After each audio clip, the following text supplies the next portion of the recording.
ఓం అజ్ఞానతిమిరాంధస్య జ్ఞానాంజనాశలాకయా చక్షురున్మిళితం యేన తస్మై శ్రీగురవే నమః. నమా ఓం విష్ణుపాదాయ కృష్ణప్రేష్టాయ భూతలే శ్రీమతే భక్తివేదాంత స్వామిన్ ఇతి నామినే. నమస్తే సారస్వతే దేవే గౌరవాణి ప్రచారిణే నిర్విశేషా శూన్యవాది పాశ్చాత్య దేశతారిణే. జయ శ్రీ కృష్ణ చైతన్య ప్రభో నిత్యానంద శ్రీ అద్వైత గదాధర శ్రీవాసాది గౌరభక్త వృంద. హరే కృష్ణ హరే కృష్ణ కృష్ణ కృష్ణ హరే హరే హరే రామ హరే రామ రామ రామ హరే హరే. మనం ఈరోజు 12వ అధ్యాయంలోని 6 మరియు 7 శ్లోకాలను చర్చిస్తున్నాము. 12వ అధ్యాయం అంటేనే మనకి భక్తి యోగం.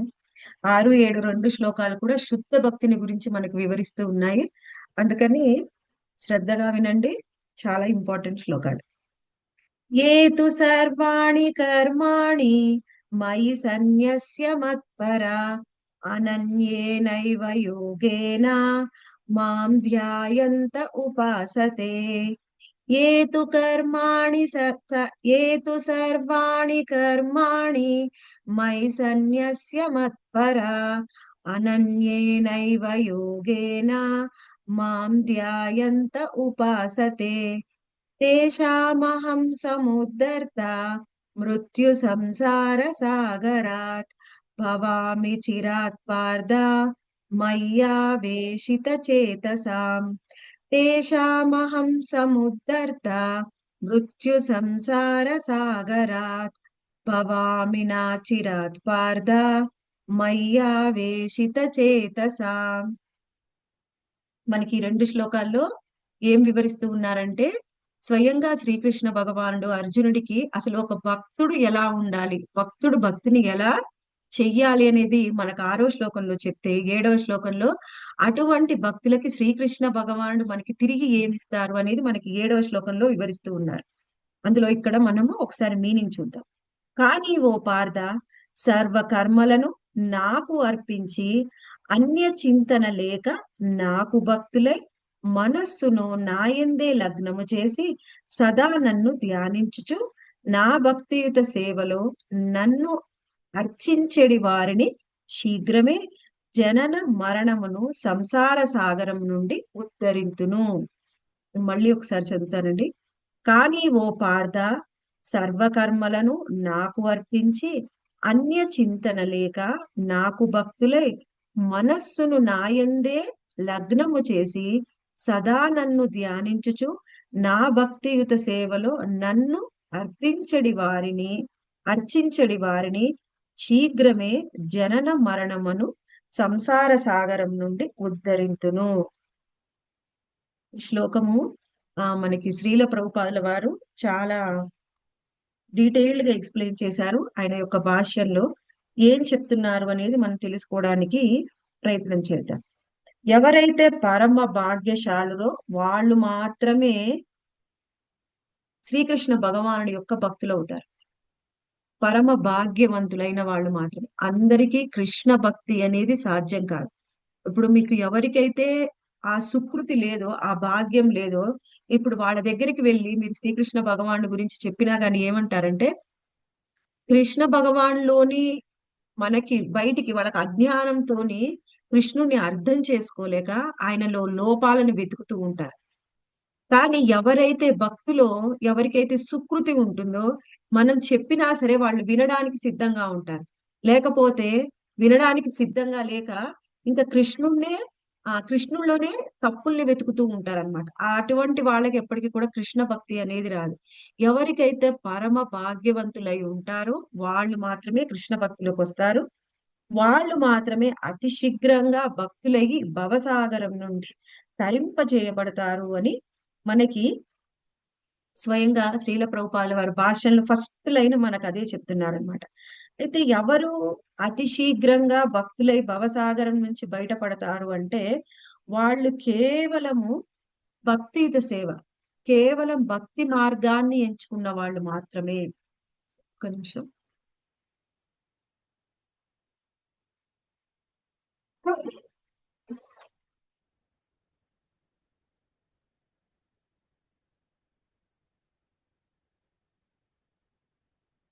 అయితే ఇక్కడ భక్తి మార్గాన్ని ఎంచుకున్న వాళ్ళు అంటే, మనకి భక్తి అనేది ఒక్కొక్కళ్ళు ఒక్కొక్క విధంగా దానికి అర్థాన్ని చెప్తూ ఉంటారు. కానీ అసలు భక్తి అంటే ఏమిటి? అది మనము అర్థం చేసుకోవడానికి ప్రయత్నం చేయాలి. మనం ఇప్పుడు కృష్ణ కాన్షియస్‌లోకి రాకముందు మనకి ఏది తోస్తే అది చేసి అదే భక్తి అనుకున్నాం. కృష్ణ కాన్షియస్‌లోకి వచ్చిన తరువాత కూడా మనము భక్తి అంటే భక్తి అంటే ఏమిటంటే ఏది శాస్త్రంలో చెప్తుందో, ఏ విధంగా శాస్త్రంలో చెప్పబడిందో అదే భక్తియుత సేవ మార్గం. దాన్నే భక్తి యోగం అని కూడా చెప్తాం. అంటే ఈ భక్తిని మనము మన ఇష్టానుకూలంగా, మన ఇష్టానుసారంగా ఎప్పుడు కూడా అనుసరించకూడదు. శాస్త్రంలో ఏం చెప్పారు అది ఒకటి ప్రమాణము. మళ్ళీ ఇంకొకటి శుద్ధ భక్తులు ఏ విధంగా అనుసరించారు, దాన్ని ప్రమాణంగా తీసుకొని మనం భక్తిని అనేది ఆచరించాలి. అయితే ఇప్పుడు భక్తిని ఆచరిస్తుంటే ఒక్కొక్కళ్ళు ఒక్కొక్క రీజన్ కోసం భక్తిని ఆచరిస్తూ ఉంటారు. ఇప్పుడు వాళ్ళు ఏం కోరుకుంటున్నారు ఆ భక్తి మార్గంలో అనేది చాలా ముఖ్యం. కొందరు సకామ కర్మ యోగులు ఉంటారు. వాళ్ళేం చేస్తారంటే, నేను భక్తిని ఆచరిస్తాను. ఆచరించడం వలన నాకు ఒకటి కావాలి. ఏం కావాలి? నేను కృష్ణుడికి ఏదైనా బట్టలు కానీ, పండ్లు కానీ, పూలు కానీ అర్పిస్తాను. నాకు అవి తిరిగి 10 రెట్లు, 100 రెట్లు చేసి ఇవ్వాలి. అంటే ఏమిటి? నేను ఏదో ఒకటి నాకు తోచినంతలో నేను కృష్ణుడికి అది సమర్పిస్తాను. అది నాకు ఎన్నో రెట్లు అయ్యి తిరిగి మళ్ళీ నాకే రావాలి. ఆ విధంగా ఆలోచించే వాళ్ళు కొంతమందుంటారు. ఇంకొకళ్ళు భక్తిని ఆచరిస్తాను కాను వాళ్ళు ముక్తిని వాంఛిస్తారనమాట. ముక్తిని వాంఛించి భక్తిని ఆచరించేవాళ్ళు. ముక్తిని వాంఛించడం అంటే వాళ్ళేం చేస్తారు? వాళ్ళు కూడా భక్తిని ఆచరిస్తారు. వాళ్ళు ఏం చేసినా ఆ కర్మని శ్రీకృష్ణ భగవానుడికే సమర్పిస్తారు. వాళ్ళనే మనం నిష్కామ కర్మ యోగులు అని కూడా చెప్పవచ్చు. నిష్కామ కర్మ యోగి ఏం చేస్తాడు? ఆయన చేసే ప్రతి కర్మని కూడా కృష్ణుడికి సమర్పిస్తాడు. ఎందుకు సమర్పిస్తాడు? నేను చేసే ఈ సాధన వల్ల, నేను చేసే ఈ భక్తి వల్ల ఏం జరగాలని కోరుకుంటున్నాడు? నేను ఆ పని పట్ల, ఆ కర్మ పట్ల సంగత్వాన్ని పొందకూడదు. ఆ పని నన్ను ఆహ్, ఈ జన్మ మృత్యు చక్రంలో నన్ను బంధించకూడదు అనే భావంతో వాళ్ళు భక్తిని ఆచరిస్తూ ఉంటారు. అలా భక్తిని ఆచరించే వాళ్ళు కొందరు ఉంటారు. కొంతమంది వాళ్ళు భక్తి కాములు. మూడో వ్యక్తి వాళ్ళు. వీళ్ళేం చేస్తారు? కేవలం భక్తిని ఆచరిస్తారు. కేవలం భక్తి కోసమే. అంటే ఏ విధంగా, ఏ విధమైన మోటివేషన్ అనేది లేదు. ఏమి ఆశించకుండా శ్రీకృష్ణ భగవానుడి నుంచి కేవలము వాళ్ళకు ఉన్నది కృష్ణుడికి సమర్పించడానికి ప్రయత్నం చేస్తూ ఉంటారు. వాళ్ళు ఏమీ ఆశించరు. అటువంటి భక్తి కాములనే మనం భక్తి యోగులు అని చెప్పవచ్చు. ఇప్పుడు మనం చేసే భక్తిలో మనం తిరిగి కృష్ణుడి నుంచి ఏమి ఆశించినా, లేకపోతే మనము సంగత్వం ఉండకూడదని, మనము ఏ విధంగా మనని ఆ కర్మ బంధించకూడదు అని చెప్పి, వాళ్ళ భక్తిని కృష్ణుడికి సమర్పిస్తూ ఉంటారు. వాళ్ళు భుక్ ముక్తి కాములు. కానీ భక్తి కాములు కేవలం భక్తిని ఆచరిస్తారు. ఏమీ ఆశించకుండా శ్రీకృష్ణ భగవాను నుంచి. అటువంటి భక్తుల్నే మనము అటువంటి భక్తులు ఇప్పుడు ఈ భక్తుల్లో కూడా ఇప్పుడు భక్తులు 3 రకాలుగా ఉంటారండి. వాళ్ళు ఆరోప సిద్ధ భక్తులు, సంఘ సిద్ధ భక్తులు మరియు స్వరూప సిద్ధ భక్తులు. ఈ ఆరోప సిద్ధ భక్తులు వాళ్ళేం చేస్తారంటే భక్తిని ఆచరిస్తూ ఉంటారు. వాళ్ళు కర్మ ద్వారా కేవలం కర్మ ద్వారానే వాళ్ళని భక్తిని ఆచరిస్తూ ఉంటారు. వాళ్ళని మనము నిష్కామ కర్మ భక్తులని కూడా చెప్పవచ్చు. ఆ తర్వాత సంఘ సిద్ధ భక్తులు. ఈ సంఘ సిద్ధ భక్తులు ఏమిటంటే, వాళ్ళు జ్ఞానం మరియు కర్మని ఆశ్రయంగా తీసుకొని భక్తిని ఆచరిస్తూ ఉంటారు. ఈ విధంగా కాకుండా స్వరూప సిద్ధ భక్తులు కేవలము భక్తిని ఆచరిస్తూ ఉంటారు. వాళ్ళు జ్ఞానాన్ని కానీ, కర్మని కానీ ఆచరించకుండా అంటే ఇప్పుడు మనకి శుద్ధ భక్తి అనేది ఏమిటి అనేది మనకి భక్తి రసామృత సింధులో రూప గోస్వామి దానికి డెఫినేషన్ చెప్పారు. అదేమిటి? అన్యాభిలాషిత శూన్యం జ్ఞాన కర్మాది అనావృతం అనుకూల్యేన కృష్ణానుశీలనం భక్తిరుత్తమ. అన్యాభిలాషిత శూన్యం. అన్యాభిలాషిత అంటే ఏ విధమైన అభిలాష లేకుండా శ్రీకృష్ణ భగవాన్ని దరి చేరడానికి ప్రయత్నం చేసేవాడు. ఇప్పుడు మనం చెప్పుకున్నాం. ఏ విధమైన అభిలాష, సకామ కర్మ కానీ నిష్కామ కర్మ, ఆ విధమైన అభిలాషలు ఏమీ కూడా లేకుండా కేవలం శ్రీకృష్ణ భగవాన్ని అర్చించేవాడు. వాళ్ళు ఏమిటి? జ్ఞాన కర్మాది అనావృతం. జ్ఞాన మరియు కర్మాన్ని ఆసరగా తీసుకోకుండా కేవలం భక్తిని ఆచరించేవాళ్ళు.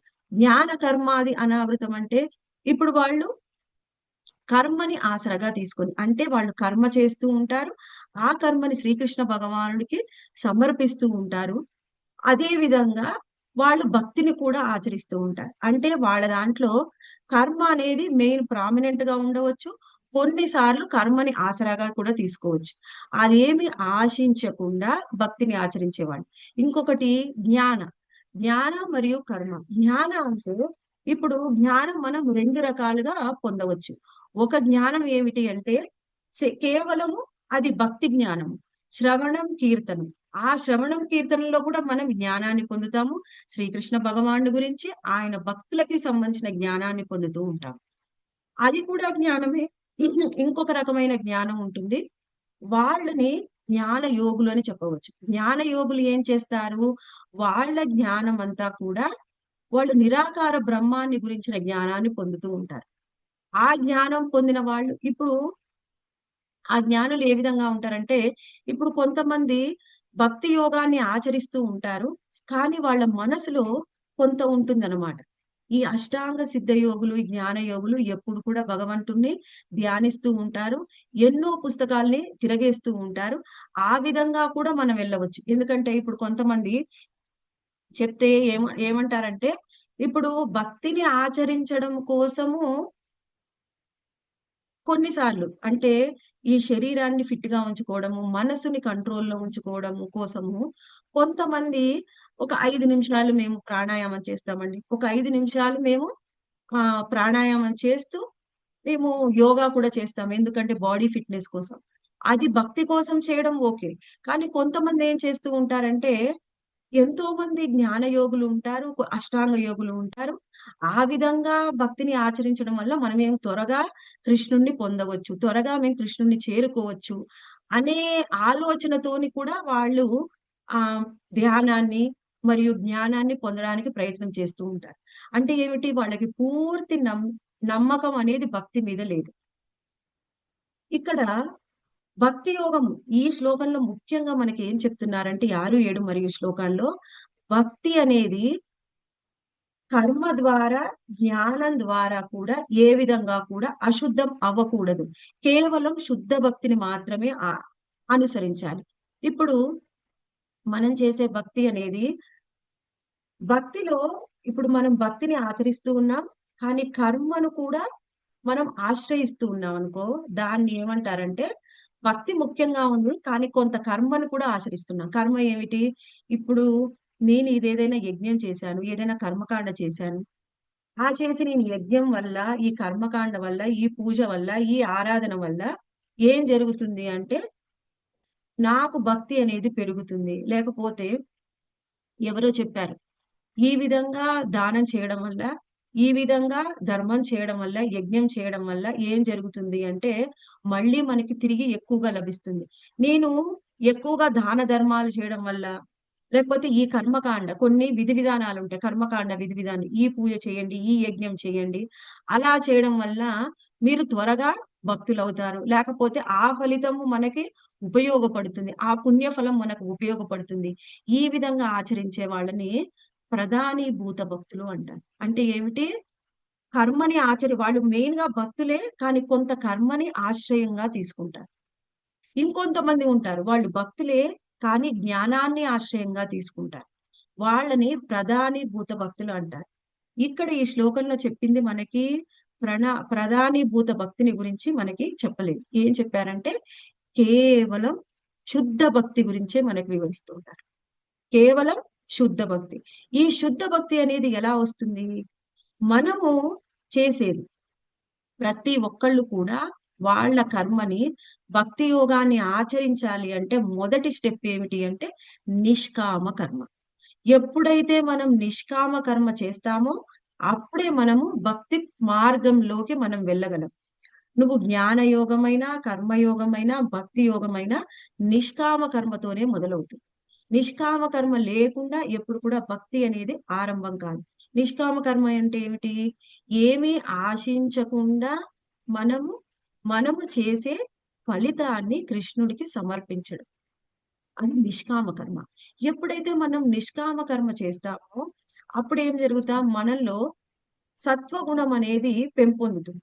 ఎప్పుడైతే సత్వగుణం అనేది పెంపొందుతుందో అప్పుడు మనకి ఎవరైనా భక్తులు తారసపడ్డప్పుడు, ఎవరైనా భక్తుల యొక్క సాంగత్యం దొరికినప్పుడు, భక్తుల యొక్క సాంగత్యం దొరికినప్పుడు ఏం జరుగుతుంది? అప్పుడు మనం భక్తులుగా మారే అవకాశం ఉంటుంది. ఇప్పుడు మనం చేసే కర్మని భగవంతుడికి సమర్పిస్తూ ఉన్నాము. అప్పుడు మనకి ఎవరైనా భక్తులు తారసపడ్డట్లయితే మనం భక్తి యోగంలోకి వెళ్ళొచ్చు. ఎవరైనా జ్ఞాన యోగులు పడ్డట్లయితే జ్ఞాన యోగంలోకి వెళ్ళొచ్చు.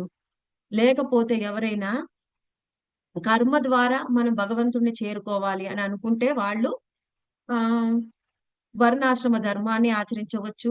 వాళ్ళు నిష్కామ కర్మలోనే ఉండవచ్చు. కర్మ ద్వారా కూడా భగవంతుని చేరుకోవడానికి ప్రయత్నం చేయవచ్చు. కానీ ఎప్పుడైతే మనకి భక్తులు తారసపడతారో అప్పుడేం జరుగుతుంది? అప్పుడు మనం భక్తి యోగులుగా మారే అవకాశం ఉంటుంది. అదేమిటి? అప్పుడప్పుడే మొదలైన భక్తి అన్నమాట. ఆ భక్తిని మనము నిష్కామ కర్మ ద్వారా అంటే ఏమిటి? కర్మ ద్వారా మనం భక్తి యోగంలోకి ఎంటర్ అయ్యాము.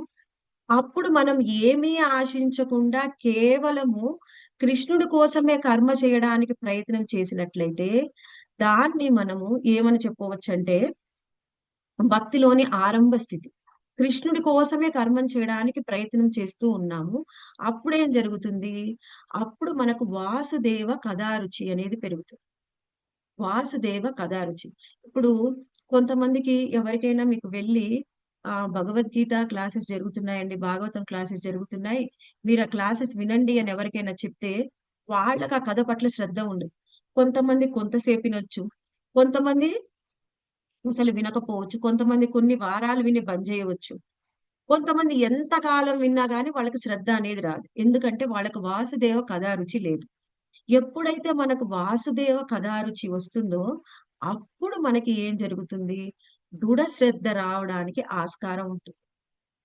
అప్పుడు మనకేముంటుంది? దృఢ శ్రద్ధ రావడానికి ఆస్కారం ఉంటుంది.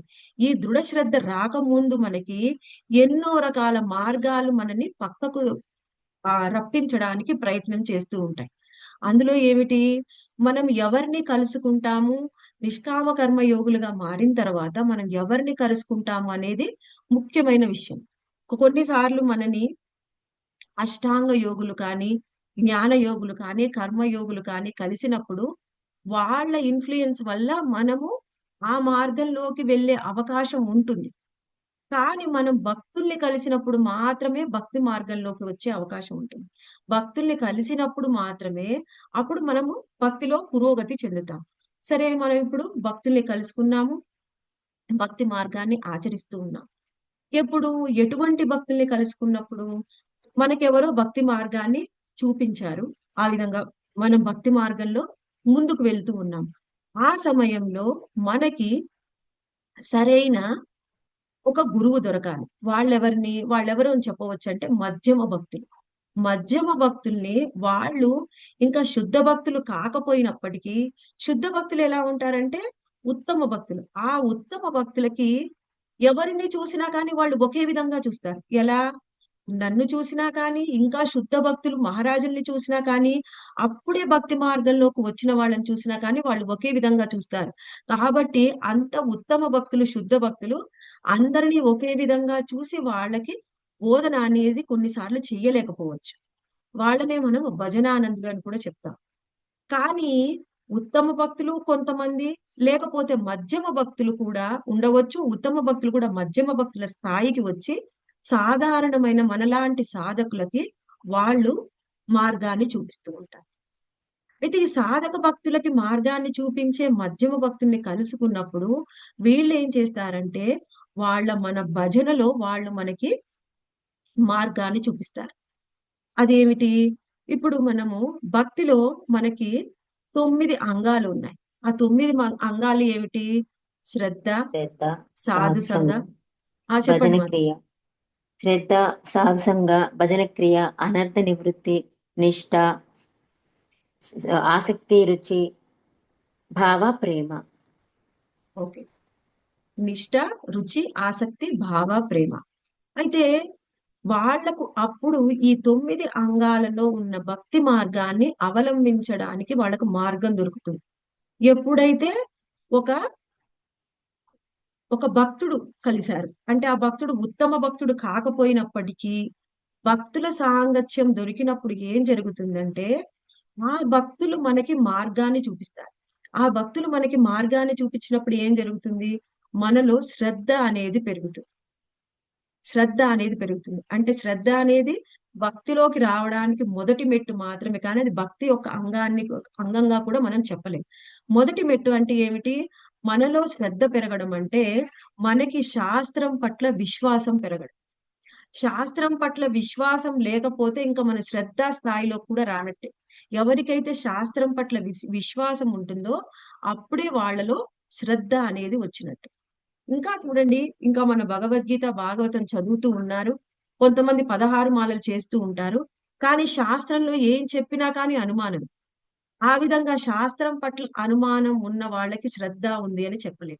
శాస్త్రం పట్ల ఎవరికైతే శ్రద్ధ ఉంటుందో, శాస్త్రంలో చెప్పే ప్రతిదాన్ని నమ్ముతారో వాళ్ళకే మనం శ్రద్ధ ఉంది అని చెప్పవచ్చు. ఎప్పుడైతే శ్రద్ధలోకి వస్తామో అప్పుడు ఏమిటి? సాధు సంగ. భక్తి అనేది ఒంటరిగా చేయలేము. ఎప్పుడు కూడా భక్తి అనేది భక్తుల సాంగత్యంలోనే చేయగలుగుతాం. ఒంటరిగా భక్తిలో మనము ముందుకు వెళ్ళలేం. అయితే ఇప్పుడు మనకి భక్తుల సాంగత్యం అంటే ఏమిటి? భక్తుల సాంగత్యంలో భక్తిని ఆచరిస్తే అది మనం భక్తుల సాంగత్యం. అంతేగాని భక్తుల సాంగత్యంలో నేను బయట భౌతికమైన విషయాల్లో మాట్లాడుతూ ఉండడము, బయట షాపింగ్‌కి వెళ్ళడము అది కూడా భక్తుల సాంగత్యమేనా అండి? అది కాదు భక్తుల సాంగత్యం. అంటే నేను భక్తులతోనే ఉన్నాను కదండీ! భక్తుల సాంగత్యంలో మనము శ్రవణ కీర్తనాలు చేయాలి. అది సాంగత్యం అని చెప్పవచ్చు. ఎప్పుడైతే ఆ విధంగా శ్రద్ధ పెరుగుతుంది, శాస్త్రం పట్ల విశ్వాసం వచ్చింది. ఎప్పుడైతే మనం భక్తుల సాంగత్యంలో మనం ఏం చేస్తూ ఉన్నాం? శ్రవణ కీర్తనాలు చేస్తూ ఉన్నాం. అప్పుడు మనం ఏం చేస్తాము? అప్పుడు మనకి భజన క్రియ అనేది మొదలవుతుంది. ఈ భజన క్రియలోనే మనకి ఒక గురువు లభిస్తాడు. ఆయన్నే మనము దీక్షా గురువు అని చెప్పవచ్చు. అయితే దీక్షా గురువు లభించక ముందు కూడా మనకు ఒక భక్తుడు మనకి భక్తిలో పురోగతి కావడానికి మనకి ఆహ్, చాలా సహాయం చేశాడనమాట. ఆయన్నే మనము మెంటర్ అని కూడా చెప్తూ ఉంటాం. ఈ ఈ మెంటర్‌నే మనము భజన శిక్షా గురువు అని కూడా చెప్పవచ్చు. ఆ గురువు మన లైఫ్‌లో ఎక్కువగా ఇంపార్టెంట్ రోల్ ప్లే చేస్తాడు. ఎందుకంటే దగ్గరగా మన భజనని ఆయన మానిటర్ చేస్తూ ఉంటాడు. భజనని మానిటర్ ఏంటి? భజన అంటే ఏమిటి? మనం చేసే భక్తి మార్గంలో ఇప్పుడు మనము నవవిధ భక్తి మార్గాలున్నాయి. అందులో ఏమిటి? నవవిధ భక్తి మార్గాలేంటి మాతాజీ? శ్రవణం, శ్రవణం, కీర్తనం, శ్రవణము, కీర్తనం, కీర్తనము, విష్ణు స్మరణము, స్మరణం, పాద సేవనం, సేవనము, అర్చనం, వందనం, వందనము, దాస్యం, అర్చనము, సాక్ష్యం, దాస్యము, ఆత్మ సాఖ్యము, ఆత్మ నివేదనం. నివేదనం. ఆత్మనివేదన. ఎస్ అయితే ఈ మాతాజీ. నవవిధ భక్తి మార్గాల్లో ముందు మనం శ్రవణం, కీర్తనం, స్మరణం, అర్చనం, వందనం అంతవరకు కూడా మనం పూర్తిగా ఈ భజన శిక్షా గురువు యొక్క మెంటర్‌షిప్ లోనే మనం భక్తిలో పురోగతి అనేది చెందుతాం. అప్పుడు మనకి దీక్షా గురువు లభిస్తాడు. దీక్షా గురువు లభించినప్పుడు అప్పుడు మన అసలు భజన అనేది మొదలవుతుంది. అంటే ఏమిటి? అసలు భజన అంటే ఎప్పుడైతే దీక్షా గురువు మనకి లభిస్తాడో అప్పుడు ఇంకా భక్తిలో మనము పురోగతి అనేది చెందుతాం.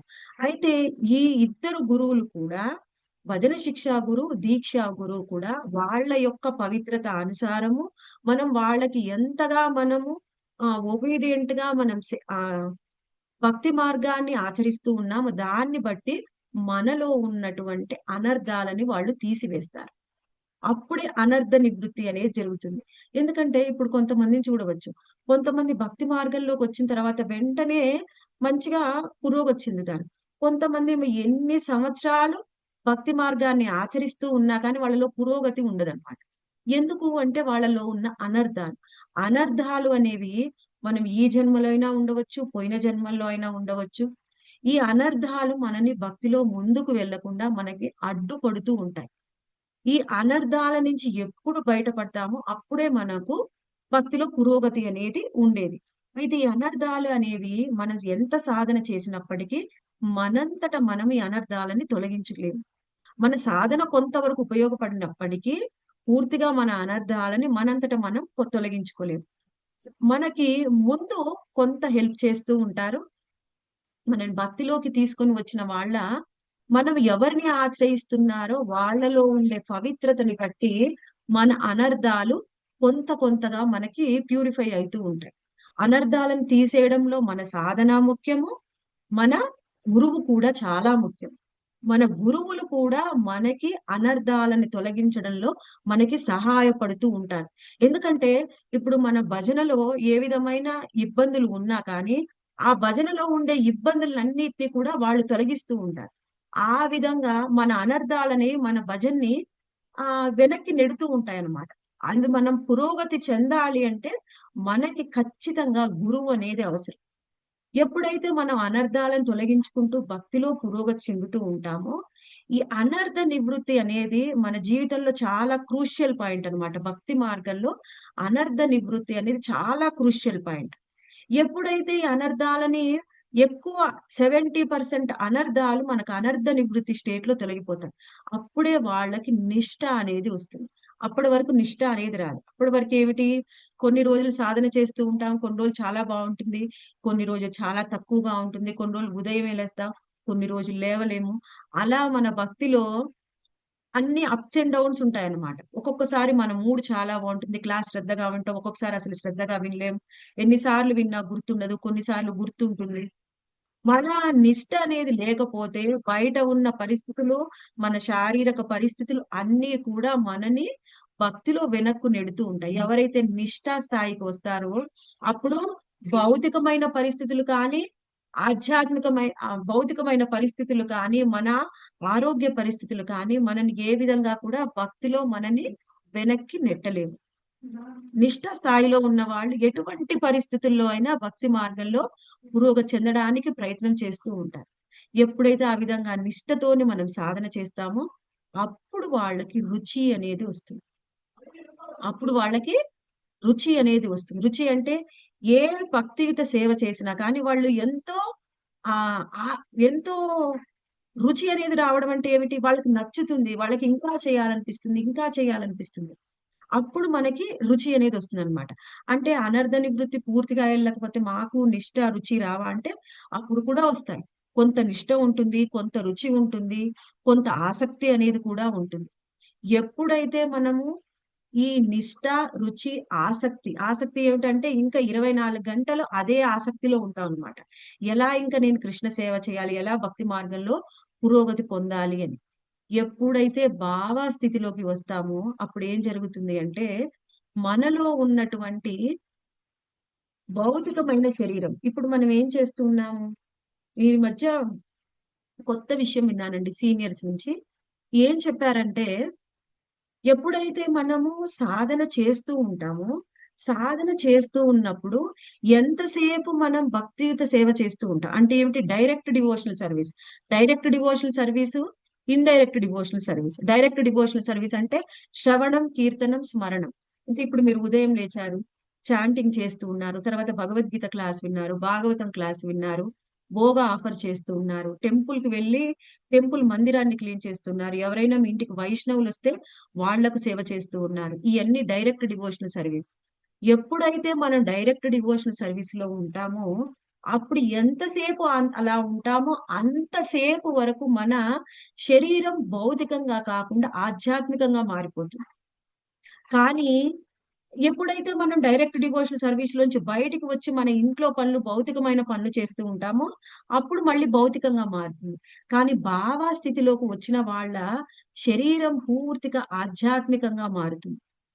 వాళ్ళు భావ స్థితిలో ఉన్నప్పుడు ఆధ్యాత్మిక లోకంలో ఉన్నటువంటి భక్తులు ఏ విధంగా ఆధ్యాత్మిక శరీరాన్ని కలిగి ఉంటారో వాళ్ళు కూడా అదే శరీరాన్ని కలిగి ఉంటారు. ఆ తరువాత భావస్థితిలో ఉన్న వాళ్ళు పురోగతి చెంది డైరెక్ట్ గా కృష్ణ ప్రేమని పొందుతారు. కృష్ణ ప్రేమ అనేది మన అల్టిమేట్ గోల్. అయితే ఈ విధంగా మనము ఇవి స్థాయిలు అనేది చెప్పుకోవడానికి చాలా బాగుంటాయి, వినడానికి కూడా చాలా బాగుంటాయి. కానీ ఆచరణ మాత్రము చాలా చాలా కష్టం. ఆచరణ మనకి ఇది సరిగ్గా ఆచరించగలగాలి అంటే మనము సరి అయిన గురువుని ఎంచుకోవాలి. భజన శిక్షా గురువైనా మన దీక్షా గురువైనా ఎప్పుడైతే మనము సరి అయిన గురువుని ఎంచుకుంటామో అప్పుడు మన పురోగతి అనేది పెరుగుతుంది. అది ఎలా సాధ్యమవుతుందండి? ఎప్పుడైతే సరి అయిన గురువు ఉంటాడో అప్పుడు మనకి సరి అయిన విధంగా మనకి బోధన చేస్తాడు. ఎప్పుడు బోధన చేస్తాడో అప్పుడేం జరుగుతుంది? మనకి శాస్త్రం పట్ల శ్రద్ధ పెరుగుతుంది. శాస్త్రార్థ విశ్వాసం వస్తుంది. ఇందాక చెప్పుకున్నాం. శాస్త్రార్థ విశ్వాసం వచ్చినప్పుడే అప్పుడు ఏం జరుగుతుంది? ఓకే, నేను శుద్ధ భక్తుడిని అవ్వాలి అంటే ఇప్పుడు ఎవరైనా మీరు వెళ్ళి చెప్పవచ్చు, మీరు శుద్ధ భక్తులు అవ్వండి, కృష్ణుడికి డైరెక్ట్ డివోషన్ సర్వీస్ చేయండి, శుద్ధ భక్తులు అవ్వండి అని చెప్తే వాళ్ళు వినగలరా? వాళ్ళు చేయగలరా? లేదు మాతాజీ. అంత శ్రద్ధ అనేది రాదు. సరే మీరు చెప్తున్నారు భక్తి చేయమని. కృష్ణుడే ఇప్పుడు మనకి ఇంకొక విషయం చెప్తాను. ఎప్పుడైతే మనము శుద్ధ భక్తుల మార్గదర్శకంలో భక్తి మార్గాన్ని ఆచరిస్తూ ఉన్నామో అప్పుడు మనకి ఎప్పుడు ఇవంతా కూడా ఈ 9 అంగాలు ప్రారంభం కాకముందే ఇప్పుడు ఏమిటి? భజన క్రియ మొదలు పెట్టాం. అనర్థ నివృత్తి జరగాలి, నిష్ఠ, రుచి ఇవన్నీ రావాలి అంటే మనకి దృఢ శ్రద్ధ అనేది రావాలి. దృఢ శ్రద్ధ ఉన్నప్పుడే మనం భక్తిలో పురోగతి చెందగలం. ఈ దృఢ శ్రద్ధ రావాలంటే శాస్త్రాన్ని 100% మనం నమ్మాలి. భక్తుల సాంగత్యంలో మనము భజన క్రియ చేయాలి.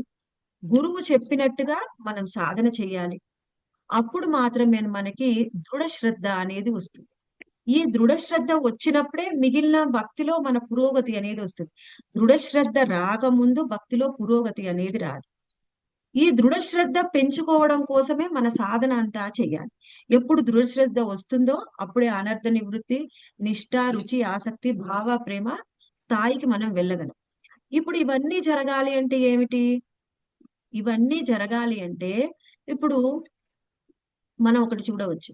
ఎవరికైతే ఒక కొత్త వ్యక్తికి కృష్ణ భక్తిని చెయ్యమంటే వాళ్ళకి ఎలా ఆసక్తి ఉండదో, మనకి కూడా అనర్థ నివృత్తి స్టేట్ కి వెళ్ళాలి అంటే దృఢ శ్రద్ధ రావాలి.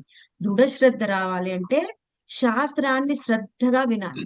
ఏం చెప్తున్నారు, భక్తులు ఎలా ఉన్నారు, భగవంతుడు ఎలా ఉన్నారు, వాళ్ళ లీలలు ఏమిటి, ఎలా భగవంతుడి భక్తుల్ని రక్షిస్తాడు అనేది మనకి తెలియాలి. అప్పుడు మాత్రమే మనకి భక్తిలో పురోగతి అనేది వస్తుంది. ఇప్పుడు మనకి భగవద్గీతలో 6వ అధ్యాయంలో అనుకుంటున్నా, నాకు శ్లోక నెంబర్ గుర్తులేదు. అనన్యాశ్చింతయంతో మా యోజనా పర్యుపాసతే తేషాం నిత్యాభియుక్తానం యోగక్షేమం వహామ్యహం. ఆ శ్లోకంలో శ్రీకృష్ణ భగవాన్ ఏం చెప్తున్నాడు? అనన్యాశ్చింతయంతో మాం, ఎప్పుడు నిరంతరము నువ్వు నన్నే చింతించు, నన్నే వధించు. యోజనా పర్యుపాసతే తేషాం నిత్యాభియుక్తాన యోగక్షేమం వహామ్యహం. ఆ శ్లోకంలో ఏం చెప్తున్నారంటే నువ్వు అనన్యంగా నిరంతరము నన్నే భజిస్తూ ఉంటే, నన్నే కీర్తిస్తూ ఉంటే, నన్నే ప్రేమిస్తూ ఉంటే అప్పుడు నీకు ఏమి ఉందో అది నేను రక్షిస్తాను, నీకు లేనిది కూడా నేను తిరిగి ఇస్తాను. నీ దగ్గర ఏమి ఉందో అది రక్షిస్తాను, నీకు లేనిది కూడా నేను తిరిగి ఇస్తాను అని స్వయంగా కృష్ణుడు చెప్తున్నాడు. అంటే ఏమిటి? లేనిది రక్షించడం, నీకు లేనిది ఇవ్వడము, ఉన్నది రక్షించడం. మనకు కావాల్సింది అదే కదా. ఎప్పుడు కూడా ప్రతి జీవి తాపత్రయపడేది దేనికి? నాకు ఉన్నదంతా కూడా ఎటు పోకూడదు, ఇంకా పెరగాలి. లేనిది ఏమైనా ఉంటే అది నాకు తిరిగి ఇవ్వాలి. అదే మనం కోరుకునేది. ఎవరైతే నిరంతరం కృష్ణుణ్ణి సేవిస్తారో, కృష్ణుణ్ణి భజిస్తారో అటువంటి భక్తులకి కృష్ణుడు వాళ్ళని 100% వాళ్ళని రక్షిస్తాడు. అప్పుడు వాళ్ళు శుద్ధ భక్తులుగా మారగలరు. ఎవరైతే శుద్ధ భక్తులు అవుతారో అంటే ఏమిటి?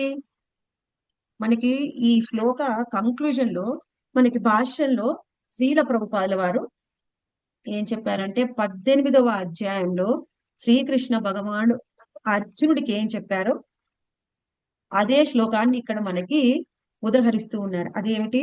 సర్వధర్మాన్ పరిత్యజ్య మామేకం శరణం వ్రజ, అహం త్వాం సర్వ పాపేభ్యో మోక్షయిష్యామి మా శుచః. అంటే ఏమిటి?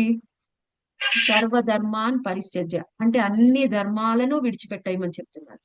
అన్ని ధర్మాలను విడిచిపెడితే అది ఏ ధర్మమైనా సరే, అన్ని ధర్మాలను విడిచిపెట్టేది జ్ఞానం కానీ, ఆ జ్ఞాన యోగము, మీరు కర్మయోగం అన్నీ విడిచిపెట్టండి. అదొక్కటే కాకుండా అష్టాంగ యోగము అదొకటే కాకుండా మనకి ఎన్నో ధర్మాలు చెప్తారు. వర్ణాశ్రమ ధర్మము, ఇది నేను చేస్తేనే ఏమిటి? ఇప్పుడు నేను ఒక గృహిణిని, నేను ఒక భక్తుణ్ణి. కొంతమంది ఎలా ఉంటారంటే భక్తి అనేది చెయ్యడానికి ఎన్నో రకాల విషయాలు మన భక్తిని ఎఫెక్ట్ చేస్తూ ఉంటాయి. ఎలా? కొన్నిసార్లు మన ఆరోగ్యం మనల్ని ఎఫెక్ట్ చేస్తుంది, కొన్నిసార్లు బంధువులు ఎఫెక్ట్ చేస్తారు, కొన్నిసార్లు మన ఆర్థిక పరిస్థితులు మనల్ని ఎఫెక్ట్ చేస్తూ ఉంటాయి. కానీ కొంతమందికి అనిపిస్తుంది నేను భక్తిని సరిగ్గా ఆచరించాలి అంటే నాకు మినిమం జాబ్ ఉండాలి, నాకు మినిమం బ్యాంక్ బ్యాలెన్స్ ఉండాలి, అప్పుడే నేను భక్తిలో పురోగతి చెందగలను. ఎందుకంటే మినిమం జాబ్ లేకపోతే, మినిమం బ్యాంక్ బ్యాలెన్స్ లేకపోతే నేను ఎలా నా కుటుంబాన్ని పోషిస్తాను? ఎవరైతే ఈ విధంగా ఆలోచిస్తున్నారో ఇంకా వాళ్ళు శుద్ధ భక్తి స్థితికి రాలేదు. ఎందుకంటే నా భక్తికి నా బ్యాంక్ బ్యాలెన్స్, నేను చేసే కర్మ, నా జాబు ఇవన్నీ కూడా ఉంటేనే నేను చెయ్యగలను. లేకపోతే భక్తి కూడా, నా భక్తిలో కూడా నాకు పురోగతి ఉండదు. నేను భక్తిలో కూడా పతనం చెందుతాను. కానీ అంటే ఏమిటి మాతాజీ? అన్ని వదిలేసి పూర్తిగా శుద్ధ భక్తి చెయ్యాలా? అన్ని వదిలేసి చెయ్యమని కాదు. కానీ నా భక్తికి ఇవన్నీ కూడా ప్రోత్సాహాన్నిస్తాయి. ఇవి లేకపోతే నేను భక్తిని ఆచరించలేను అనే విధంగా వాళ్ళు భావిస్తూ ఉంటారు. అంటే మరి శ్రీల ప్రభుపాదుల వారు, మనకి భక్తి వినోద్ ఠాకూర్లు కూడా వాళ్ళు కూడా జాబ్ చేశారు కదా! చేస్తూనే వాళ్ళు భక్తిని ఆచరించారు. ఇంకా చూడవచ్చు మనము ఆహ్ భక్తి వినోద ఠాకూర్లు కానీ, శ్రీల ప్రభుపాదుల వారు కూడా, వాళ్ళు కూడా జాబ్ చేశారు. వాళ్ళు కూడా కుటుంబాన్ని పోషించారు. కానీ వాళ్ళ మనసులో నేను ఇది చెయ్యకపోతే, నా వృత్తి లేకపోతే నేను నా భక్తిని కొనసాగించలేను అనే డౌట్ వాళ్ళకి లేదు. ఎందుకంటే భక్తి వినోద ఠాకూర్లు చాలా సార్లు చెప్పారు. ఏమిటి? ఆయన నాకు ఆరోగ్యం సహకరించట్లేదు, నేను జాబ్ రిజైన్ చేస్తాను ఎన్ని సార్లు రిక్వెస్ట్ చేసినా ఆ బ్రిటిష్ వాళ్ళు ఒప్పుకోలేదన్నమాట. నీకు ఆరోగ్యం బాలేకపోతే నీ ఇంటికి ట్రైన్ ట్రాక్ వేస్తామని వాళ్ళ ఇంటికి ట్రైన్ ట్రాక్ వేస్తే ఆయన అక్కడి నుంచి డైరెక్ట్ గా కోర్టుకెళ్ళేవారు. ఆయన ఎప్పుడు కూడా నా జాబ్ వల్లనే నేను భక్తిలో పురోగతి చెందుతాను అని భక్తి వినోద ఠాకూర్లు అనుకోలేదు. శ్రీల ప్రభుపాదుల వారు కూడా అనుకోలేదు. ఆయన ఎప్పుడు కూడా ఏమనుకునే వాళ్ళంటే నేను ఇంకా బాగా జాబ్ చేస్తే, నేను బాగా డబ్బులు సంపాదిస్తే అవన్నీ కూడా కృష్ణ సేవలో వాడొచ్చు అని ఎప్పుడు భావించేవాళ్ళనమాట. ఆ విధంగా ఆయన జాబ్ చేసేవారు. అయినా సరే కొంతమంది వాళ్ళ వృత్తిని కొనసాగిస్తారు. ఎందుకంటే సంఘం కోసం. అంటే ఏమిటి? సంఘంలో ఉన్నవాళ్ళు వాళ్ళని ఆదర్శంగా తీసుకోకూడదు అని. అదేమిటి మాతాజీ? ఆదర్శంగా తీసుకోకూడదు? ఆదర్శంగా తీసుకోవాలి కదా! ఆదర్శంగా తీసుకోవాలి. ఏ విధంగా? వాళ్ళు ఎలా ఉన్నారో వాళ్ళ స్థాయికి వచ్చినప్పుడు ఆదర్శంగా తీసుకోవాలి. కానీ ఆ స్థాయికి వెళ్ళని వాళ్ళు ఏం చేస్తారు? ఆదర్శంగా తీసుకుంటారు. ఆయనెవరు? శ్రీల ప్రభుపాదుల వారు భార్య పిల్లల్ని వదిలేసి ఆయన సన్యాసం తీసుకున్నాడు. అందుకని నేను కూడా భార్య పిల్లల్ని వదిలేస్తాను. ఎందుకు? ఆయన మెడలో కంఠిమాల ఉంది, జపమాల ఉంది. నేను భక్తుడిని, ఆయన భక్తుడిని. ఆయన భగవద్గీత చదువుతున్నాడు, నేను భగవద్గీత చదువుతున్నాను. నేను ప్రీచింగ్ చేస్తున్నాను, ఆయన కూడా ప్రీచ్ చేసేవాడు. అలా అని ఏం చేస్తారు? భక్తిని వదిలేస్తారు. ఎందుకంటే కొన్నిసార్లు భార్య పోరు పడలేక, కుటుంబాన్ని పోషించలేక, లేకపోతే కొన్నిసార్లు ఇంకొక స్త్రీ వ్యామోహం ఉంది. అందుకని ఈ భార్యను వదిలిపెడతాను. ఎందుకు వదిలిపెడతాను అంటే నేను శుద్ధ భక్తుడిని, ప్రభుపాదుల వారు కూడా వదిలిపెట్టారు, నేను కూడా వదిలిపెడతాను. అలా కాదు చేయాల్సింది. అందుకని వాళ్ళేం చేస్తారు? శుద్ధ భక్తులు వాళ్ళు ఉన్నత స్థితిలో ఉన్నప్పటికీ కూడా సంఘం కోసం కొన్నిసార్లు వాళ్ళ యొక్క గృహ కార్యాలని వాళ్ళు నిర్వర్తిస్తూ ఉంటారన్నమాట. అంతేకాని వాళ్ళని చూసి మనం కూడా అలా చేయకూడదు. ఎందుకంటే భక్తి అనేది ఏమిటి? మనం ఎక్కువగా చెప్పుకుంటూ ఉంటాం. అదేమిటి? సరస్వతీ నది. సరస్వతీ నది చూడ్డానికి బయటికి ఎండిపోయినట్టుగా ఉంటుంది, కానీ అంతర్వాహిని, అది భూమి లోపల ప్రవహిస్తూ ఉంటుంది. మనం కూడా అలాంటి వాళ్ళమే. బయటికి ఎలా ఉంటాం? శుద్ధ భక్తుల్లాగా ఉంటాం, కానీ లోపల ఎన్నో అనర్థాలు, ఎన్నో అవగుణాలు. ఆ ప్రవాహం ఆగిపోకుండా మనము చేసే కర్మని మనం విడిచిపెట్టలేము. ఎవరు విడిచిపెట్టగలరు కర్మని? వాళ్ళు చేసే కర్మని అంటే శుద్ధ భక్తులు విడిచిపెట్టగలరు. మనం ఉదాహరణగా చూస్తే శ్రీవాస్ ఠాకూర్లు ఎప్పుడు కూడా, హరిదాస్ ఠాకూర్లు, శ్రీవాస్ ఠాకూర్లైనా కానీ కొంత చేసేవారేమో ఫ్యామిలీ కోసం, కానీ హరిదాస్ ఠాకూర్ పూర్తిగా అన్ని కర్మల్ని విడిచిపెట్టి నిరంతరం హరినామ స్మరణ చేసేవారు. అంటే ఆ స్థాయికి వచ్చినప్పుడే మనము సర్వధర్మాన్ని పరిత్యజ్య శుద్ధ భక్తులం మనం అయ్యాము అని చెప్పగలం. అప్పటి వరకు శుద్ధ భక్తులము అని చెప్పుకోవడానికి లేదు. శుద్ధ భక్తులు పూర్తిగా కృష్ణుడి మీదనే వాళ్ళ సర్వస్వాన్ని విడిచిపెట్టి అన్ని విడిచిపెట్టారు. వాళ్ళ కృష్ణుడు తప్ప ఇంకా ఏమీ లేదు. అటువంటి వాళ్ళు శుద్ధ భక్తులు. కొందరు సంఘము కోసం, వాళ్ళు వాళ్ళ కర్మని చేస్తూ ఉన్న సంఘం కోసం చేస్తారు. శుద్ధ భక్తి స్థాయి అనేది మనకు సర్వధర్మాన్ని పరిత్యజ్యం, అది శుద్ధ భక్తి. ఇప్పుడు కొంతమంది ఉంటారు, ఎలా అంటే ఇప్పుడు భరత్ మహారాజు, మనకి జనక మహారాజు, ఇంకా చూస్తే మనకు అంబరీష్ మహారాజు, వాళ్ళు కూడా శుద్ధ భక్తులే. వాళ్ళ స్థాయి కూడా శుద్ధ భక్తి స్థాయి అయినప్పటికీ వాళ్ళు వాళ్ళ కర్మల్ని నిర్వహించారు. ఏ విధంగా? 100% కృష్ణుణ్ణే వాళ్ళు మనసులో ఉంచుకున్నారు. వాళ్ళకి తెలుసు, నేను చేసే కర్మలే నా జీవితాన్ని ముందుకు తీసుకొని వెళ్తాయి, నా భక్తిని ముందుకు తీసుకొని వెళ్తాయి. అలా కాదు, బయటికి కర్మల్ని చేసుకున్నప్పటికీ వాళ్ళ మనసు లోపల వాళ్ళు 100% అన్నిటినీ విడిచిపెట్టారు. ఇంతకు ముందు నేను ఈ భగవద్గీత క్లాసులు చెప్పిన కొత్తలో నేను ఒక స్టోరీ చెప్పాను. అదేమిటంటే, ఒకసారి శుకదేవ గోస్వామి జనక మహారాజ్ దగ్గరికి వెళ్తారనమాట. ఎందుకు అంటే ఆయన దగ్గర జ్ఞానం నేర్చుకోమని చెప్పి వాళ్ళ తండ్రి గారు పంపిస్తారు. జ్ఞానాన్ని పొందు, భక్తి మార్గంలో పురోగతి చెందాలి అంటే ఆయన దగ్గరికి వెళ్ళి జ్ఞానం పొందు అని, భక్తి జ్ఞానం. ఆయన వెళ్ళారు. వెళ్ళినప్పుడు వాళ్ళిద్దరు కూడా శాస్త్ర చర్చ చేస్తూ ఉన్నారు. శాస్త్ర చర్చ చేస్తూ ఉన్నప్పుడు ఏం జరిగింది అంటే, ఒక సైనికుడు వచ్చి చెప్తాడనమాట. ఏం చెప్పాడు?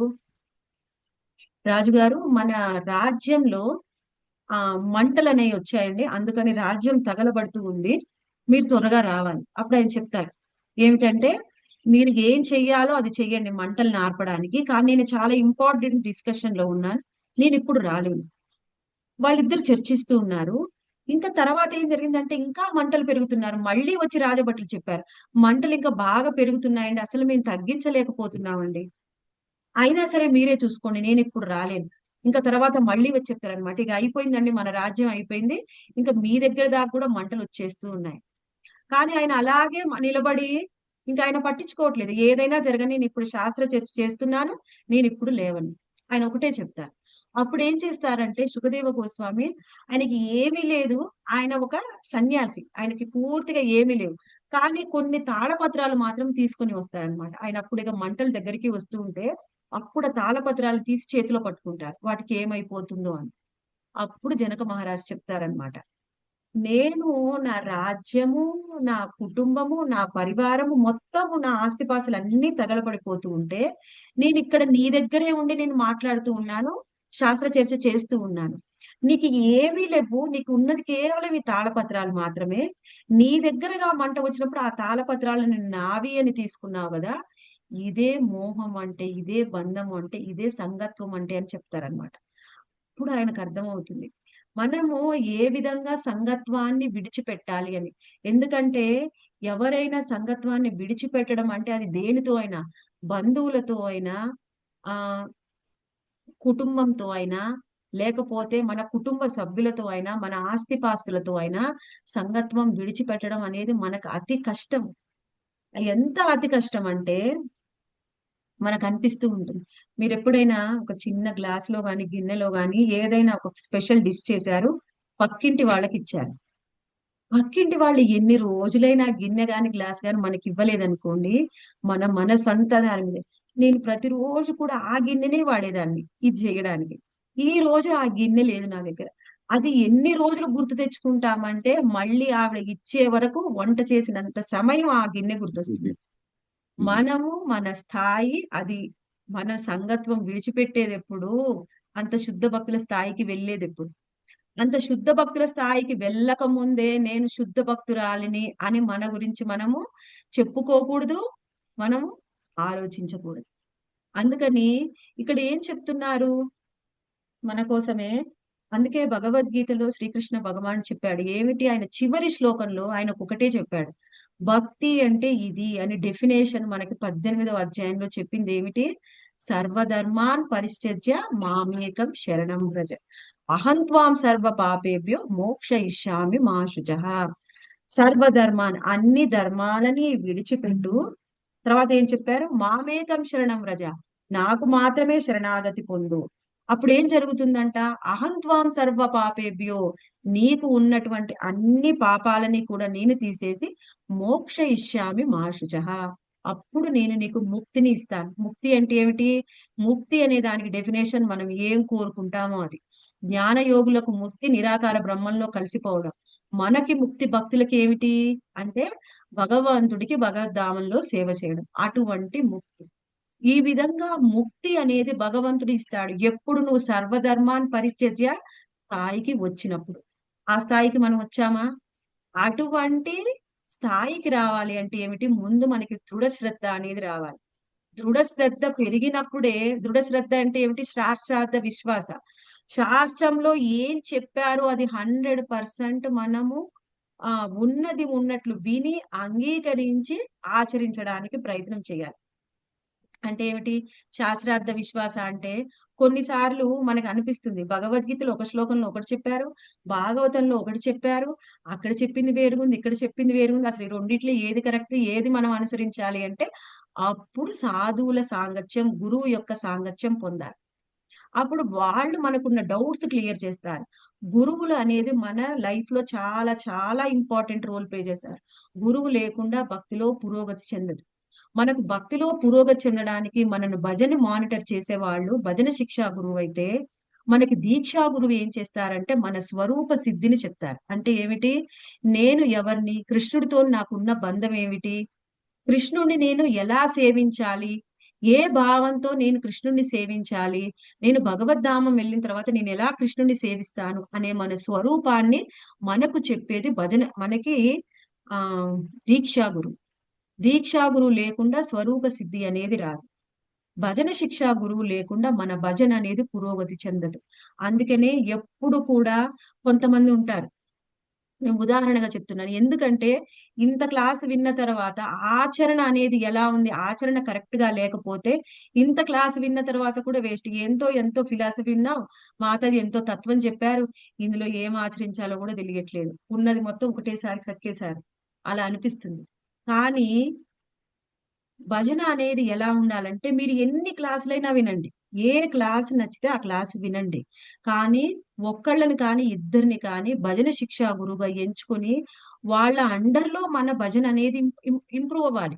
లేకుండా నేను ఆ క్లాస్ విన్నాను, ఆ టెంపుల్కి వెళ్ళా, ఈ టెంపుల్కి వెళ్ళా, ఇక్కడికి వెళ్ళా, అక్కడికి వెళ్ళా, నేను ఎక్కడికి వెళ్తే నాకు త్వరగా దీక్ష ఇస్తారు, ఎక్కడికి వెళ్తే 16 మాలలకి నన్ను తొందరగా ఎవరు రికమెండ్ చేస్తారు, ఎక్కడికి వెళ్తే నాకు గురువు ఆశ్రయ తొందరగా వస్తుంది, ఎక్కడికి వెళ్తే హరినామ దీక్ష త్వరగా ఇస్తారని నేను అక్కడికి వెళ్తా, ఇక్కడ ఒకటి తీసుకుంటాను, అక్కడ ఒకటి తీసుకుంటాను, అక్కడ ఒకటి తీసుకుంటాను. ఎవరూ నిన్ను మానిటర్ చెయ్యరు. నీ భజన్ని ఎవరు శ్రద్ధగా మానిటర్ చెయ్యకపోతే నువ్వు భక్తిలో పురోగతి అనేది చెందవు. అది ఎప్పటికీ సాధ్యం కాదు. మన భజనే సరిగ్గా పురోగతి చెందనప్పుడు, ఇంకా భక్తిలో పురోగతి లేనప్పుడు భక్తిలో ఉన్నత స్థాయికి మనం ఎప్పుడు వెళ్తాం? ఉన్నత స్థాయి రాదు. దృఢ శ్రద్ధ వస్తేనే ఉన్నత స్థాయి అనేది వస్తుంది. నీ భజన సరిగ్గా లేనప్పుడు నీకు దృఢ శ్రద్ధ ఎలా వస్తుంది? అందుకని మనం భజన చేస్తున్నప్పుడు మనకు ఒక మానిటర్ ఉండాలి. ఆయన అండర్లో మనం భజన చేయాలి. అప్పుడే మనకి ఇప్పుడు కొన్నిసార్లు ఉండవచ్చు దీక్షా గురువు పొందినప్పటికీ కూడా దీక్షా గురువు వచ్చి ప్రతిరోజు కూడా నువ్వు ఏ విధంగా చేస్తున్నావు అని వచ్చి చూడరు. ఇంకొకటి, అసలు దీక్షా గురువు పట్ల కూడా మనకి శ్రద్ధ 100% పెరగాలి అంటే కూడా అప్పుడు కూడా భక్తుల సాంగత్యంలో ఉండాలి మనం. లేకపోతే దీక్షా గురువు ఉన్నప్పటికీ మనకు ఆయన విలువ తెలియదు. ఎలా అంటే కృష్ణుడు ఉన్నప్పటికీ కృష్ణుడి యొక్క విలువ ఎంతమందికి తెలుసు? ఆయన దేవాది దేవుడని ఎంతమందికి తెలుసు? చాలా మందికి కృష్ణుడు దేవాది దేవుడని తెలియదు. ఆయన కూడా ఒక దేవుడు. ఎంతో మంది దేవీ దేవతలున్నారు. అందులో కృష్ణుడు కూడా ఒకరు. అనుకునే వాళ్ళు ఎక్కువ మంది. అలానే ఇంకేమిటి?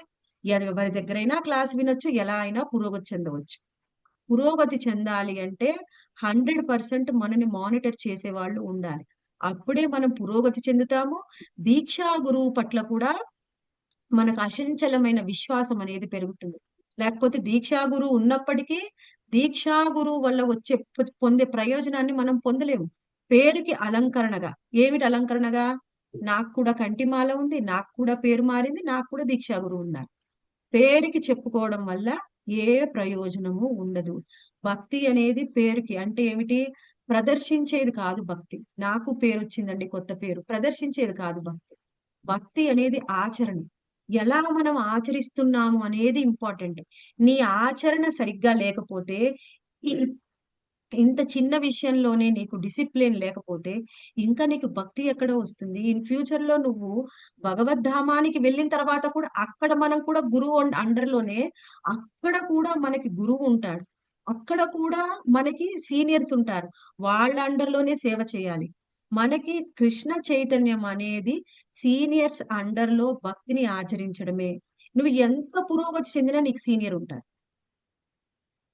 ఎంత పురోగతి చెందినా గురువు ఉంటారు. వాళ్ళ అండర్ లో చెయ్యంది అసలు భక్తే కాదు. నువ్వు భగవద్ధామానికి వెళ్ళినా మన సీనియర్స్ అక్కడ మనకి మంజరీలు సఖీలు మనకి సేవనిస్తారు. వాళ్ళు ఇచ్చిన సేవను మనం చేయాలి. మన ఇష్టం వచ్చినట్టుగా అక్కడ చేయడానికి అక్కడ కూడా ఉండదు. ఎవరైతే ఈ ఎటికేట్ ఫాలో అవ్వకుండా ముందుకు వెళ్తారో వాళ్ళు భక్తిలో పురోగతి చెందరు. ఎందుకంటే వాళ్ళకి దృఢ శ్రద్ధ అనేది డెవలప్ అవ్వదు. మనము ఈ రోజు 12 అధ్యాయంలో 6, 7 మరియు శ్లోకాలు ఈ 2 శ్లోకాల్లో శుద్ధ భక్తిని గురించి మనకి శ్రీకృష్ణ భగవానుడు అర్జునికి చెప్పారు. అది మనకి చాలా డీటెయిల్ గా శ్రీల ప్రభుపాదుల వారు మనకి ఎక్స్ప్లెయిన్ చేశారు. హరే కృష్ణ. రేపు మనము ఇంకొక శ్లోకం ద్వారా ఇంకా భక్తిని గురించి ఇంకా ఎక్కువగా తెలుసుకుందాం. హరే కృష్ణ. దృఢ శ్రద్ధ రావాలి అంటే మాతాజీ శాస్త్రాన్ని ప్రతిరోజు శాస్త్రాధ్యయనం చేయాలి. ఆ శాస్త్రాన్ని నమ్మాలి. శాస్త్రాన్ని నమ్మాలి అంటే ఏం చేయాలి? మనము ఆ ఒక మెంటర్ ఆధ్వర్యంలో మన సాధన చేయాలి. అప్పుడు ఏం జరుగుతుంది అంటే ఇప్పుడు మన భజనలో ఉండేటువంటి లోపాలని వాళ్ళు సరిచేస్తూ ఉంటారు. మన సాధనలో ఉండే లోపాలని సరిచేస్తూ ఉంటారు. ఆ లోపాలని కొన్నిసార్లు మన సాధన బాగుంటుంది. కొన్నిసార్లు వాళ్ళ కృప వల్ల కూడా మనలో కొన్ని అనర్థాలు తొలగిపోతూ ఉంటాయి. ఎప్పుడైతే అనర్థాలు ఎలా ఉంటాయంటే మాతాజీ ఎన్నో జన్మల నుంచి మనల్ని పట్టుకొని పీడిస్తూ ఉంటాయి. అనర్థాలు ఎక్కువగా ఉన్న వాళ్ళు మనం ఎంత విన్నప్పటికీ వాళ్ళకి దృఢ శ్రద్ధ రాదు. వాళ్ళు ఎన్ని విన్నా వాళ్ళకి విశ్వాసం అనేది పెరగదు. అందుకని మనము మెంటర్ ని ఎంచుకునేటప్పుడు కూడా చాలా పర్టికులర్ గా చూసి వాళ్ళు సరైన వాళ్ళైతేనే మనం ఎంచుకోవాలి. సరైన వాళ్ళు కానప్పుడు ఎంచుకోకూడదు. భక్తుల సాంగత్యంలో సాధన చేయాలి. ఇంకొకటి ప్రతిరోజు శాస్త్ర అధ్యయనం చేయాలి. అప్పుడే మనకి దృఢ శ్రద్ధ పెరిగేది.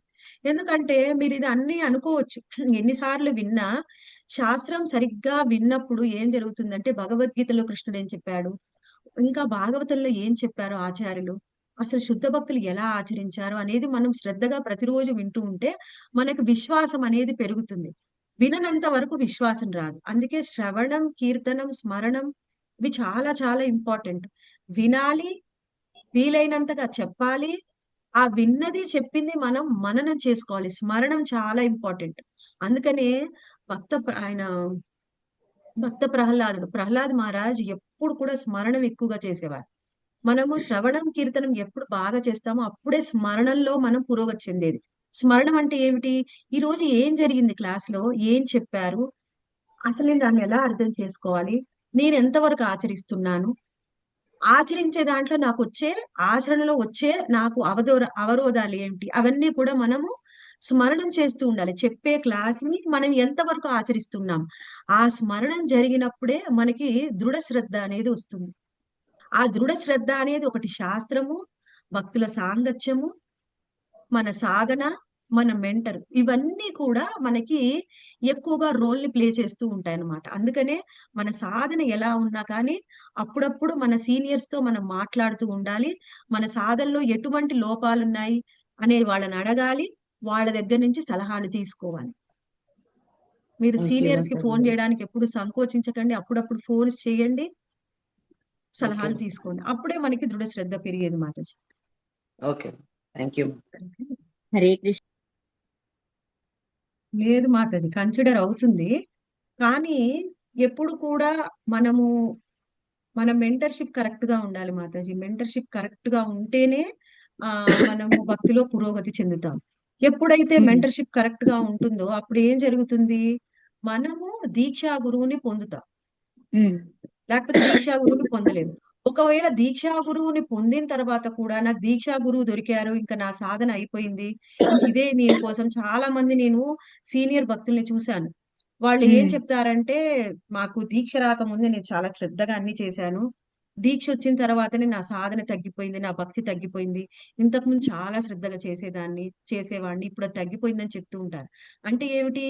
దీక్షా గురువు దొరికితే అంతా అయిపోయింది అనుకుంటే ఏం కాదు. గురువు దొరికినప్పుడు అప్పుడే మొదలైంది. అప్పుడు కూడా మనకి మెంటర్స్ చాలా ముఖ్యము. దీక్షా గురువు ఉన్నారు మాతాజీ. ఇప్పుడు మన దగ్గర కొంత రిజర్వాయర్ ఆఫ్ వాటర్ ఉన్నాయి. కానీ అదంతా ఒక ట్యాంక్ లో ఉన్నాయి. ఆ ట్యాంక్ లో నీళ్లు మనకి ట్యాప్ ద్వారా మన దగ్గరకు వస్తున్నాయి. మనం ట్యాప్ ఓపెన్ చేస్తేనే కదా మన బకెట్ లోకి వాటర్ వచ్చేది. మనం ట్యాప్ ఓపెనే చేయకపోతే అక్కడ ఎన్ని వాటర్ ఉండి ఏం లాభం కదా? ఎస్ మాతాజీ. మనము దీక్షా గురువు ఉన్నారు, ఆయనకి ఎంతో పొటెన్సీ ఉంది. అది తీసుకోవడానికి కూడా మనం సిద్ధంగా ఉండాలి. గురు మహారాజ్ ఎస్ ఎప్పుడు మాతాజీ. అదే చెప్తూ ఉంటారు. గురు మహారాజ్ ఏం చెప్తారంటే, నేను ఇవ్వడానికి సిద్ధంగా ఉన్నాను, కానీ మీరు అసలు తీసుకోవడానికి సిద్ధంగా ఉండాలి కదా, మీరు అంగీకరించాలి కదా అంటారు. ఎంతో మందికి దీక్ష ఉంటారు కానీ పేరుకు అలంకారంగా ఉంటారన్నమాట. నాకు దీక్ష రావాలి, నాకు దీక్ష రావాలి, నాకు పేరు మారాలి, దీక్ష వస్తే అంతే అయిపోతుంది. దీక్ష వస్తే అంతా ఏమీ అయిపోదు, అప్పుడే మొదలవుతుంది. దీక్ష వచ్చింది కదా అని భక్తిలో ఇంకా డౌన్ అయిన వాళ్ళు కూడా ఉంటారు. దీక్ష అదే మెయిన్ వచ్చిందని లక్ష్యం అనుకుంటారు. ఇక అది వస్తే మా జీవితం అపరాధాలు చేసే అయిపోయింది. వాళ్ళు కూడా ఉంటారు. అంటే అక్కడి నుంచే స్టార్ట్ అవుతుంది కదా మాతాజీ, భక్తి చేయడం ఇంకా శ్రద్ధగా చేయడం అనేది. అంటే ఆ స్టెప్ అనేది అక్కడనే వేసామని అనిపిస్తుంది మాతాజీ. అంటే అంతవరకు ఒక స్టెప్ కూడా వేయలేదేమో అనిపిస్తుంది మాతాజీ దీక్ష అప్పటి వరకు కూడా వచ్చేదాకా. వేస్తున్నారు మాతాజీ, వేస్తున్నారు కాబట్టి అక్కడికి వచ్చారు. అవునా మాతాజీ? స్లో అండ్ స్టడీ అంటే అంటే ఇంకా వెనక్కి వెళ్ళకూడదు, మళ్ళీ ఆ స్టెప్స్ ఇట్లా ఆ. వెనక్కి చూడకూడదు, ముందుకే వెళ్ళిపోవాలి అంతే. మాత్రం నిజంగా అవును. మీరు చెప్పినట్లుగా శాస్త్ర అధ్యయనం చేస్తూ భక్తుల సాంగత్యంలో ఉంటే మాత్రమే, ఒక మన మెంటర్స్ ద్వారా ఉంటే మాత్రమే సాధ్యమవుతుంది. కానీ ఈ మూడిట్లో ఏ ఒకటి మిస్ అయినా కూడా పడిపోవడానికి నిజంగా 100% అవకాశం ఉంది అనిపిస్తుంది మాత్రం. శాస్త్ర అధ్యయనం అసలు ఎంత అవునవును. ఇంపార్టెంట్ సాంగత్యంలో మన మెంటర్స్ ద్వారా అనేది, అసలు ఈ మూడు మాత్రం 100% అస్సలు మిస్ అవ్వకూడదని మాత్రం తెలుస్తుంది మాతాజీ మీరు చెబుతుంటే. అవును ఓకే మాతాజీ. మాతాజీ. గుణీభూత భక్తి, ప్రధానిభూత భక్తి, శుద్ధ భక్తి. మనకు గుణీభూత భక్తి అంటే వాళ్ళలో ఎక్కువగా కర్మయోగాన్ని ఆచరిస్తూ ఉంటారు, కానీ వాళ్ళలో కూడా కొంత భక్తి ఉంటుంది. దాన్ని గుణీభూత భక్తి. ప్రధానిభూత భక్తి అంటే వాళ్ళు భక్తులే కానీ కర్మని జ్ఞానాన్ని కూడా ఆశ్రయిస్తారు, అది ప్రధానిభూత భక్తి. శుద్ధ భక్తి అంటే కర్మ జ్ఞానం ఏది ఆశ్రయించకుండా కేవలం శుద్ధ భక్తిని ఆచరిస్తే అది మాత్రం శుద్ధ భక్తి. శుద్ధ భక్తి అంటే డెఫినేషన్ ఒకటే మాతాజీ, అన్యాభిలాషిత శూన్యం జ్ఞాన కర్మాది అనావృతం అనుకూల్యేన కృష్ణానుశీలనం భక్తి రూపం. ఎప్పుడైతే మనం ఎప్పుడు కూడా మన మైండ్ లో అదొక శ్లోకము, ఇంకొకటి అనున్యాశ్చింతయంతో ఈ రెండు మన మనసులో పెట్టుకొని ఎప్పుడు కూడా అదే మనం మననం చేస్తూ ఉండాలి. అదే శుద్ధ భక్తి. కేవల భక్తి అంతే కదా మాతాజీ. అది కేవలం ఓన్లీ తృణీకృత భక్తి, ప్రధానీభూత భక్తి, అనన్య భక్తి. అనన్య భక్తి, శుద్ధ భక్తి, కేవల భక్తి అన్ని ఒకటే మాతాజీ. ఓకే మాతాజీ.